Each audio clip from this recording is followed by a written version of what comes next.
আসসালামু আলাইকুম প্রিয় দর্শক, রূপস মম রেসিপির আজকের পর্বে থাকছে দেশি মুরগির ঝোল।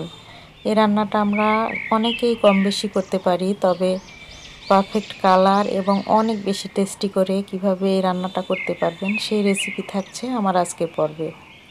কখন কিভাবে মশলাগুলো অ্যাড করলে এরকম সুন্দর একটি কালার তরকারিতে আনতে পারবেন এবং অনেক বেশি মজা হবে খেতে।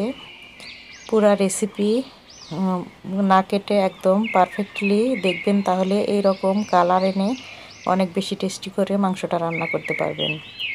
এখানে নিয়েছি একটা দেশি মুরগি, আমি কেটে পরিষ্কার করে নেবার পর এটা 600 গ্রাম মতো হয়েছে।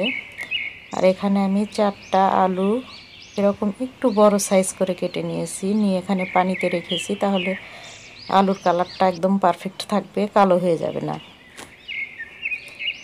আর এখানে একটা কড়াইতে নিয়েছি 1 চামচ জিরা এবং 4টা ছোট এলাচ।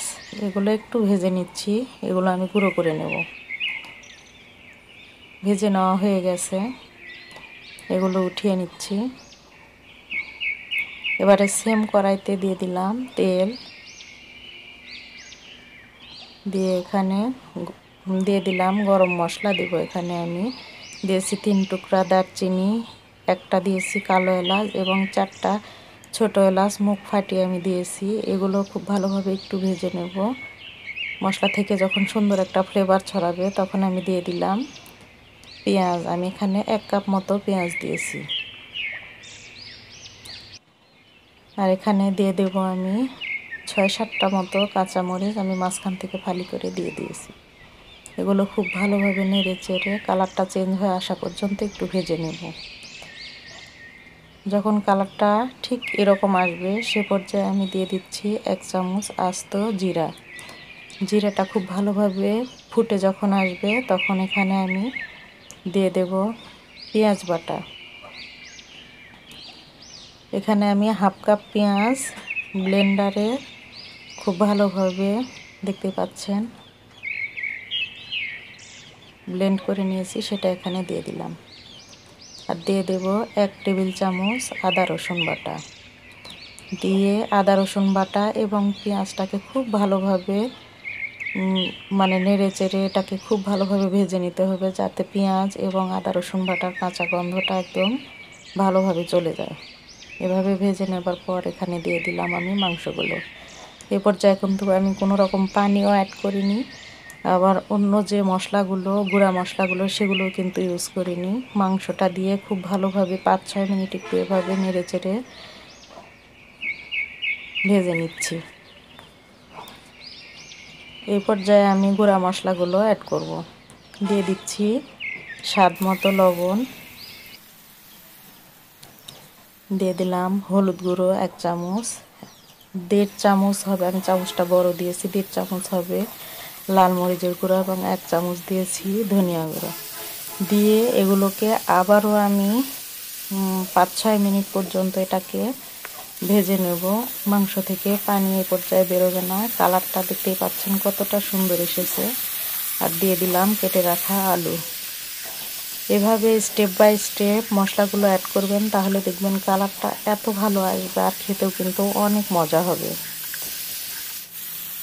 এখানে আলুটা আমি কাঁচা এখানে অ্যাড করেছি, আপনারা চাইলে লবণ হলুদ দিয়ে এটাকে ভেজেও এখানে অ্যাড করতে পারেন, সেক্ষেত্রে কিন্তু আলুর টেস্টটা আরও অনেক বেশি ভালো আসবে। এখানে দিয়ে দিলাম আলু এবং মাংসটা সেদ্ধ হওয়ার জন্য কিছুটা পানি দিয়ে এটাকে ঢাকনা দিয়ে ঢেকে কিছুক্ষণ রান্না করব। কিছুক্ষণ পর আমি ঢাকনাটা খুলে একটু তরকারিটা নেড়ে চেড়ে দিচ্ছি। উল্টে পাল্টে নেড়ে চেড়ে দেওয়ার পর আবারও ঢাকনা দিয়ে আরও কিছুক্ষণ এটাকে কষিয়ে নিচ্ছি।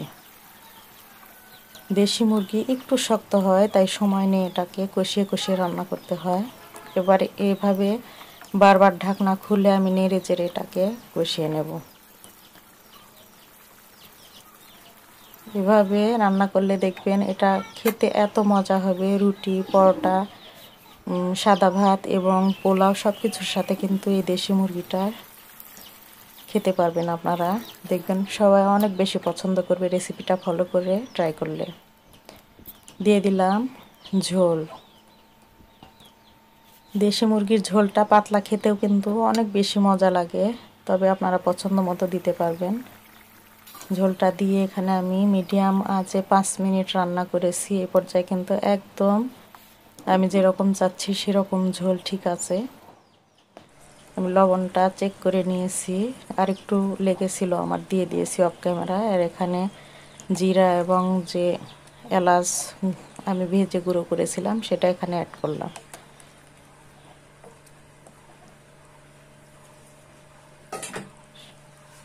সুন্দরভাবে একটু মিশিয়ে নেবার পর এটা ঢাকনা দিয়ে ঢেকে আমি 5 মিনিট পর আপনাদের সাথে শেয়ার করছি। দেখুন এটার কালার কতটা সুন্দর এসেছে। এটা খেতেও কিন্তু অনেক বেশি মজার। এভাবে ট্রাই করলে দেখবেন সকলেই খুবই পছন্দ করবে খেতে। এতক্ষণ